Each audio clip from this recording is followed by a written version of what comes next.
In the cricketing world this week, a lot has happened. The youngest debutant for India, Vaibhav Sooryavanshi, finally showing up on the international stage. The conclusion to the Women's T20 World Cup, with Australia becoming champions again, India's disappointing run under Shreyas Iyer continuing, and many more things. All to cover up in this video. So let's get straight into it.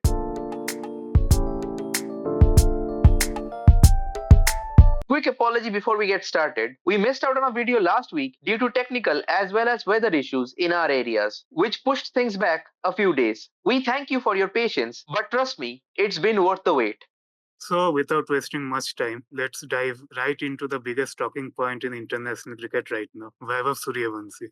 After an incredible IPL season, strong under 19 run, and a brilliant A series against Sri Lanka, he finally got the nod to play against England at Old Trafford, Manchester. And with that, he became the youngest Indian male cricketer to play the sport at international level, beating the record of the legendary Sachin Tendulkar, the god of cricket. And that record stood for almost 4 decades now. And of course, Vaibhav being Vaibhav, the audacity to smash the very first ball he faced of Jofra Archer for a 6. In IPL, he smashed the first ball 6 of every legendary bowlers right now. Unfortunately, Jofra Archer was in same team, so he did it in international cricket. And by the way, that was his second ball in the international level. Although his stay was very brief, for 10 balls, scoring just 14 before he was stumped out of Will Jackson's delivery. But those 2 sixes were enough to show the world what exactly he is capable of.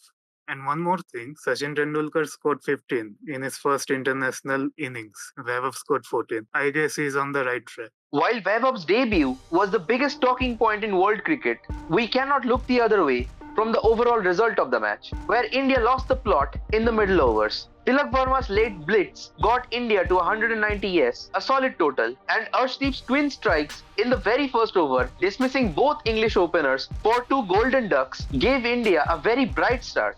But 2 crucial overs, one in the third over of England's chase by Arshdeep, which cost 27, and the other in the 17th over by Ravi Bishnoi, which costed 29 runs, combining for a total of 56 runs in 2 overs, cost India the match, flipping the game completely in England's palms. Jacob Bethel produced yet another scintillating 50, scoring 76 of 46 in the end. Remember, this is the same guy that smashed 100 against India at the Wankhede in a World Cup semi-final just a few months back. And also, this is Shreyas Iyer's third straight loss as Team India T20 international captain. And worst thing is the shameful whitewash against Ireland. Ireland has only whitewashed 2 other teams apart from India, West Indies and Afghanistan. It was shameful for India to get whitewashed against them, but historic for the Irish nonetheless. Shreyas Iyer do need to step up as captain because he wasn't part of the Indian T20 setup for so long. And if he doesn't perform, then there could be ego clashes and doubts in the dressing room, which you don't want to see in this Indian team, who have won 2 back-to-back T20 World Cup titles. Moreover, over the course of the last 10 matches for Shreyas Iyer as captain in all kinds of T20s, he's only been able to win 1 game,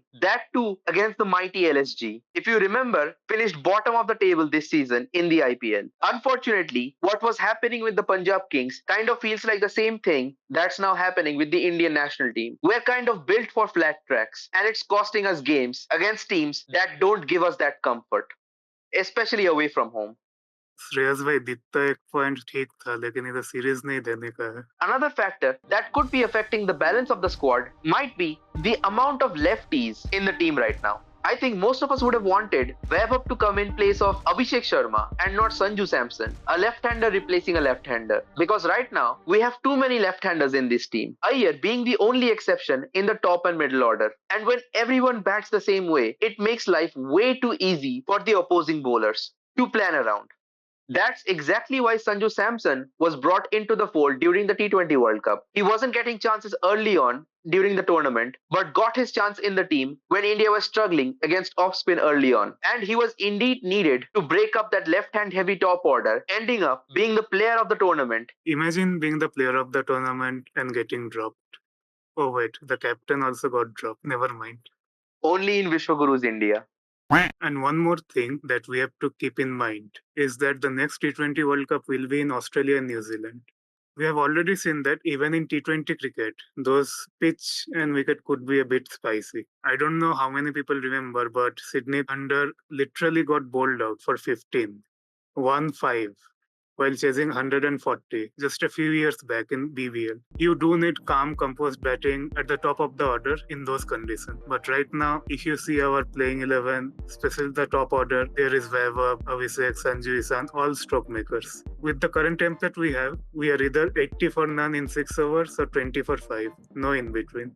And nobody wants a repeat of what happened in the T20 World Cup. The last time round, it was in Australia, New Zealand. That is true. It was Virat Kohli's master class that won us the game against Pakistan. And there is also the LA 28 Olympics, which will be in USA. And in 2024, we saw how tough those pitches were back in USA. Some teams were unable to chase 120 of 120. Even right now, the ground where those matches for the LA Olympics will be happening is hosting MLC cricket matches for the Major League Cricket in America. And if you look at the scores in those matches, even the teams in the MLC are finding it difficult to bat on those pitches. And look, we are not saying that Vaibhav, Abhishek, Sanju, Isan, they can't bat in those conditions. But what we want is that the BCCI should stop making this type of high road pitches for T20s in India or the IPL, because it is the muscle memory after all. Just look at Rohit Sharma's batting. Before the 2023 World Cup, he was trying to come down the pitch and hit every bowler because he knew that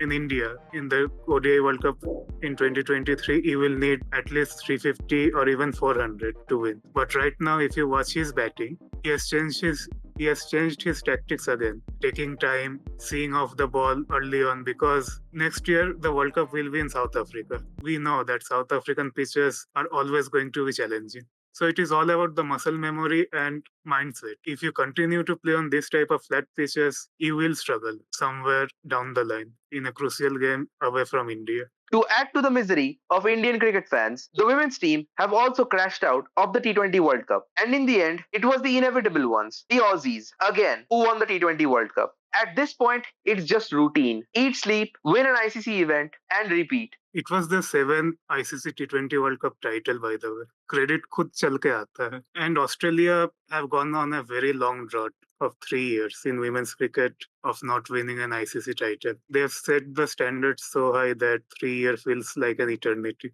And one more funny thing, Australian men's team haven't won anything since 2023 as well. Next year it will be 4 years for them too. For Indian women's team, as we already said, it was a rough campaign. When the groups got out, we already knew they have to beat either South Africa or Australia for the chance at qualification. And honestly, as fans, we wanted both. But unfortunately, they got neither. And what was more painful to see was the defensive approach against Australia. Smriti Mandhana's almost a runner ball, 38 of 37 against the Aussies, was brutal at the end. Unfortunately, she got run out at a crucial juncture of the match. If she had stayed, she might have gone on to score like 80 or 90 of 60, which she is capable of. But that's the ifs and buts, which hurts you in the end. And then there is the question of Jemima Rodriguez, retired out, which will always divide opinion. If a set batter struggling to time the ball is taken off and a new batter is put in, is it really guaranteed to change the result? Maybe not. But why not take the risk when the player in the middle isn't finding their rhythm? I guess if the rule in its current iteration stays, we will expect to see much more of these tactical outs in T20 cricket going forward. Some big breaking news from international cricket now. After the series defeat at the hands of Bangladesh, Pakistan have opted to change leadership in Test cricket, with Shan Masood being replaced by the one and only Bobsy the King himself. Yes, he was earlier the captain in this format from 2020 to 2023, where after poor performances in ODI World Cup, he lost his captaincy in Test format and Shan Masood became the captain. And right now, it feels more of a sidestep for Pakistan cricket. They are neither going forward nor backward. जहां से चलना शुरू किए थे, घूम फिर के वहीं पे वापस आ गए. And here are some other bigger news from international cricket. It's been almost 7 years since arguably the greatest ODI World Cup final of all time was played. And the hero of that final, Ben Stokes, finally called time on his international career. And his off-the-field antics might have been the one that costed him his time with the English cricket team. And we already know that England will miss him badly after he's gone. And in true Stokes fashion, the moment his retirement was announced, he picked up wicket right after. An iconic send-off, isn't it? Michael Atherton summed it up perfectly during commentary when he said, "Baseball dies where it all started." The era that began in 2022 against New Zealand at Nottingham and it's ending 4 years later against New Zealand, exactly here at Nottingham. And in a neat little twist, Kane Williamson, the man who was at the receiving end of that defeat in the 2019 World Cup final, also announced his retirement in that same series. It's been a heavy year or so for farewells in international cricket. Our childhood and teenage heroes are now leaving the game, which just means one more thing. We're growing up alongside them too.